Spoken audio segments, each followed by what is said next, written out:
இன்றைக்கான மினி விலாகில் நீங்கள் அதிகமாக கேட்ட தேங்காய் பால் மீன் கிரேவி செய்கிறது சிம்பிள், ஆனால் டேஸ்ட்டு செம்மையாக இருக்கும். பார்க்கலாமா?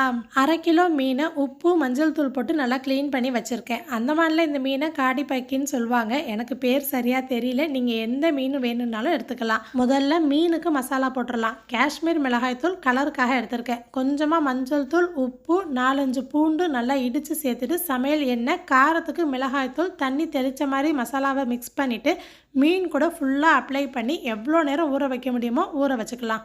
நான் 1/2 கிலோவுக்கு தேவையான பொருளும் அளவும் ஃபஸ்ட் கமெண்ட்டில் தெளிவாக பின் பண்ணியிருக்கேன். 3 வெங்காயம் ஸ்லைஸ் பண்ணி எடுத்திருக்கேன். 10 சின்ன வெங்காயத்தை நல்லா இடித்து வச்சுருக்கேன். சின்ன வெங்காயம் சேர்த்தா ஒன்று நறுக்கி சேர்த்துக்கோங்க, இல்லைனா இடித்து சேர்த்துக்கோங்க, அப்போ தான் டேஸ்ட்டாக இருக்கும்.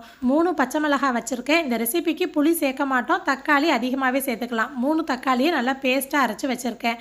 இப்போது ஒரு பேனில் கொஞ்சம் தாராளமாகவே எண்ணெய் சேர்த்துட்டு மசாலா பரட்டி வச்சுருந்த மீனை 2 பக்கமும் அதிகமாக பொரிக்க வேணாம், ஷாலோ ஃப்ரை பண்ணால் போதும். ஹை ஃப்ளேம்லேயே வச்சு ஒரு 5 நிமிஷம் இந்த மாதிரி கலர் மாதிரி வர வரைக்கும் பொரிச்சிட்டு தனியாக எடுத்து வச்சிடலாம். அதே எண்ணெயில் கொஞ்சமாக கருவேப்பிலை, இடித்து வச்சுருந்த சின்ன வெங்காயம், ஸ்லைஸ் பண்ணி வச்சுருந்த வெங்காயம், வெறுமனே சின்ன வெங்காயமில் செஞ்சாலும் டேஸ்ட்டு செம்ம சூப்பராக இருக்கும். நல்லா கலர் மாதிரி பாதியாக வதங்கினதுக்கப்புறம் அரைச்சி வச்சுருந்த தக்காளி, பச்சை மிளகாய் சேர்த்துடலாம். இது கூட கலருக்கு காஷ்மீர் மிளகாய் தூள், காரத்துக்கு மிளகாய் தூள், கொஞ்சமாக மஞ்சள் தூள், ஜீரகத்தூள், மல்லித்தூள், உப்பு. மல்லித்தூள் கம்மியாக தான் சேர்க்கணும், ஆணத்துக்கு சேர்க்குற மாதிரி அதிகமாக சேர்க்கக்கூடாது.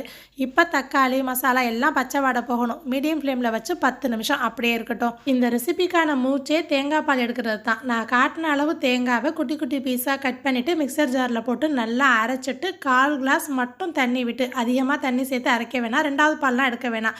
முதல் பால் கெட்டியான பால்னு சொல்லுவாங்க இல்லையா, அந்த மாதிரி எடுத்து வச்சுக்கணும். உங்களுக்கு புளிப்பு தூக்கலாக பிடிக்கும் அப்படின்னா 2 சொல புளியை மட்டும் ஊற வச்சு நல்லா கரைச்சிட்டு கிரேவிலேயே சேர்த்து நல்லா மிக்ஸ் பண்ணி விட்டுடலாம். நான் சேர்க்கல.